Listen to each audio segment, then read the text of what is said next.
नमस्कार दोस्तों, TET exam fever में एक बार फिर से आपका स्वागत है। दोस्तों आज हम लोग पढ़ेंगे पौधे से संबंधित महत्वपूर्ण तथ्य पार्ट 2। तो दोस्तों यदि आपको ये वीडियो पसंद आती है तो प्लीज़ ज़्यादा से ज़्यादा लाइक, शेयर और सब्सक्राइब कीजिएगा। तो चलिए वीडियो शुरू करते हैं। आपका पहला है लाइकेन। तो चलिए इसके बारे में विस्तार पूर्वक पढ़ते हैं, जहाँ से आपके परीक्षा में प्रश्न बनते हैं। दोस्तों इसमें आपका पहला पॉइंट है, यह एक सहजीवी पौधा है। दोस्तों जो लाइकेन का पौधा होता है यह एक सहजीवी पौधा है, अर्थात यह स्वतंत्र रूप से नहीं होता है। चलिए अगला पॉइंट देखते हैं। लाइकेन कवक तथा शैवाल दोनों से मिलकर बना होता है। दोस्तों जो लाइकेन का पौधा होता है ये आपके कवक तथा शैवाल दोनों से मिलकर बना होता है। तो कैसे दोस्तों मिलकर बना होता है, इस पॉइंट को हम लोग समझते हैं। दोस्तों जो आपका कवक है इसमें क्लोरोफिल नहीं पाया जाता है, जबकि जो क्लोरोफिल होता है वो पौधे के भोजन के निर्माण के लिए आवश्यक होता है, जिससे प्रकाश संश्लेषण की क्रिया के द्वारा पौधे भोजन का निर्माण करते हैं। ओके दोस्तों, और जो शैवाल है इसमें क्लोरोफिल पाया जाता है और यह प्रकाश संश्लेषण के द्वारा अपना भोजन का भी निर्माण कर लेता है। लेकिन शैवाल के पास दोस्तों आधार नहीं होता है, अर्थात ये स्वतंत्र रूप से खड़ा नहीं हो पाता है। ओके, कवक जो दोस्तों शैवाल को आधार प्रदान करता है और शैवाल कवक को भोजन प्रदान करता है। इस प्रकार दोनों में सहजीवता होता है, तो आपके ये लाइकेन पौधे का निर्माण होता है। ओके, चलिए अगला पॉइंट देखते हैं। अगला पॉइंट है आपका, शैवाल के अध्ययन को फाइकोलॉजी कहते हैं। तो दोस्तों ये परीक्षा की दृष्टि से महत्वपूर्ण है, इसको आप लोग ध्यान में रखिएगा कि शैवाल के अध्ययन को फाइकोलॉजी कहा जाता है। और दोस्तों जो प्रकाश संश्लेषण की क्रिया है, जो फोटोसिंथेसिस की क्रिया है, वो सबसे ज़्यादा शैवाल में होता है, तो इसको भी आप लोग ध्यान में रखिएगा। चलिए अगला देखते हैं। अगला पॉइंट है आपका, यह पेड़ों के तनों पर, दीवारों पर, चट्टानों पर, मृदा पर इत्यादि जगह पाया जाता है। दोस्तों जो लाइकेन के पौधे होते हैं ये आपके पेड़ों पर पाए जाते हैं, तनों पर, दीवारों पर, चट्टानों पर, मृदा पर पाए जाते हैं। ओके, चलिए अगला देखते हैं। अगला पॉइंट है आपका, लाइकेन वायु प्रदूषण के संकेतक होते हैं। दोस्तों जो लाइकेन के पौधे हैं ये वायु प्रदूषण के इंडिकेट होते हैं। जहाँ पर ज़्यादा वायु प्रदूषण होता है दोस्तों वहाँ पर ये लाइकेन पौधे नहीं होते हैं। चलिए अगला पॉइंट देखते हैं।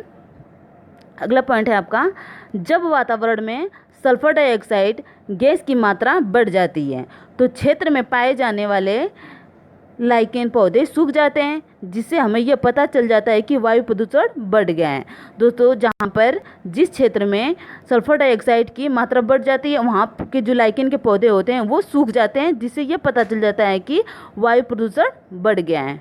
ओके दोस्तों, ये आपके लाइकेन का पौधा है। दोस्तों जो लाइकेन के पौधे हैं ये मुख्यतः आपके नमी वाले स्थान पर उगते हैं। चलिए अगला देखते हैं। अगला है आपका यूकेलिप्टस।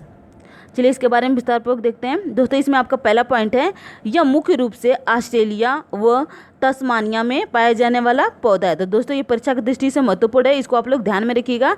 जो यूकेलिप्टस का पेड़ है ये आपके ऑस्ट्रेलिया और तस्मानिया में पाया जाने वाला पौधा है। चलिए आगे देखते हैं। यह पेड़ काफ़ी लंबा होता है, जैसा कि दोस्तों आपको चित्र में दिख रहा होगा कि यह पेड़ काफ़ी लंबा है। दोस्तों यूकेलिप्टस को सफ़ेदा भी कहा जाता है। ओके, चलिए अगला देखते हैं। अगला पॉइंट है आपका, इस वृक्ष को पर्यावरण की दृष्टि से आतंकवादी वृक्ष भी कहते हैं। दोस्तों जो यूकेलिप्टस का पेड़ है इसे आतंकवादी वृक्ष या पर्यावरण का दुश्मन भी कहा जाता है। चलिए आगे देखते हैं।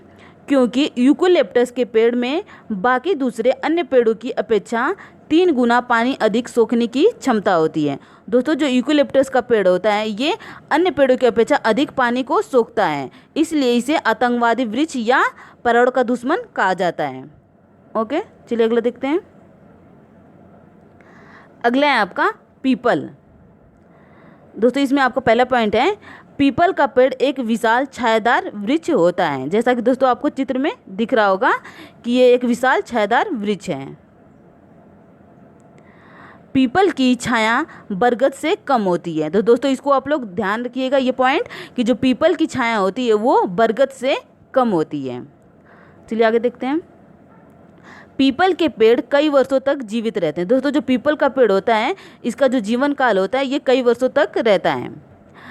अगला पॉइंट है आपका, पीपल का पेड़ और पेड़ों के मुकाबले ज़्यादा ऑक्सीजन देते हैं। तो दोस्तों ये परीक्षा की दृष्टि से महत्वपूर्ण है, इसको आप लोग ध्यान में रखिएगा। जो पीपल के पेड़ होते हैं वो अन्य पेड़ों के जो मुकाबले होते हैं ज़्यादा ऑक्सीजन देते हैं। ओके, चलिए अगला देखते हैं। अगला है आपका बरगद। दोस्तों इसमें आपका पहला पॉइंट है, बरगद भारत का राष्ट्रीय वृक्ष है। तो दोस्तों इसको आप लोग ध्यान में रखिएगा कि जो बरगद का पेड़ है ये भारत का राष्ट्रीय वृक्ष है। चलिए अगला पॉइंट देखते हैं। ये एक विशाल काय छायादार वृक्ष होता है। दोस्तों जो बरगद का पेड़ है ये एक विशाल काय छायादार वृक्ष होता है। इसे वट और बड़ भी कहते हैं। दोस्तों जो बरगद का पेड़ है इसे वट और बड़ भी कहा जाता है।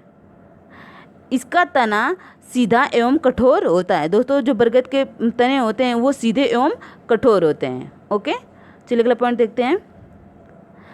इसकी शाखाओं से जड़ें निकलकर हवा में लटकती रहती हैं। जैसा कि दोस्तों आपको चित्र में दिख रहा है कि जो बरगद के पेड़ की शाखाएं हैं उससे जड़ें निकलकर हवा में लटकती हैं तथा बढ़ते हुए धरती के भीतर घुस जाती हैं। दोस्तों जो इनकी पेड़ों से जो इनके तनों से शाखाएं निकलती हैं वो धरती के भीतर घुस जाती हैं एवं स्तंभ बन जाती हैं, अर्थात पेड़ को ये सहारा देती है। इनकी शाखाओं से जो जड़ें निकलती हैं वे पेड़ को सहारा देती हैं।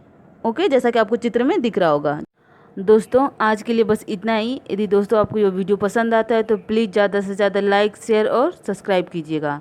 धन्यवाद।